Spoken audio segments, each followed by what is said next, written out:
జగన్ పర్యటన పశ్చిమ గోదావరి జిల్లా వైసీపీలో కొత్త ఉత్సాహాన్ని నింపింది. జగన్ యాత్రకు కార్యకర్తలు, నాయకులు భారీగా హాజరయ్యారు. పర్యటనలో పొగాకు రైతులతో పాటు ముంపు గ్రామాల ప్రజలతో జగన్ మాట్లాడారు.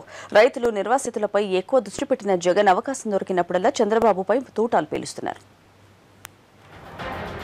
పశ్చిమ గోదావరి జిల్లా జంగారెడ్డిగూడెంతో పాటు విలీన మండలం కుక్కునూరులో వైఎస్ఆర్ పార్టీ అధినేత జగన్ సుడిగాలి పర్యటన చేశారు. జంగారెడ్డిగూడెంలో పొగాకు రైతులతో ముఖాముఖి మాట్లాడారు. పొగాకు రైతులతో పాటు ఇతర రైతులు ఎదుర్కొంటున్న సమస్యలపైన స్పందించారు.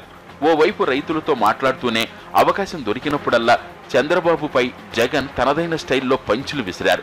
డబ్బులు లేవంటూనే సీఎం విమానాల్లో విదేశాలకు వెళుతున్నారని విమర్శించారు. రైతులకు బ్యాంకుల నుంచి రుణాలు రావటం లేదని, పండించిన పంటకు మద్దతు ధర లభించటం లేదని ఆరోపించారు. రాజధాని విషయంలో అన్యాయంగా రైతుల దగ్గర నుంచి భూములు లాక్కుంటా ఉన్నారు. అన్యాయంగా రైతులకు అక్కడ చెనిక్కాయలకు, బెల్లాలకు ఇచ్చినట్టుగా తక్కువ రేట్లు ఇచ్చి సింగపూర్ కంపెనీలకు మీ ఇష్టం వచ్చిన రేట్లకు బంగారంగా వాళ్ళు మీరు కుమ్మక్కై లంచాలు తీసుకుని వ్యాపారాలు చేస్తా ఉన్నారు, రైతులు నష్టపోతా ఉన్నారు అని అంటే వెంటనే చంద్రబాబు నాయుడు ఏమంటాడు తెలుసా? జగన్కి అక్కడ క్యాపిటల్ సిటీ, అమరావతిలో క్యాపిటల్ సిటీ రావడం జగన్కి ఇష్టం లేదు అని అంటాడు. జంగారెడ్డిగూడెం నుంచి కుక్కునూరు వెళ్లిన జగన్ అక్కడ రైతులు, నిర్వాసితులతో మాట్లాడారు.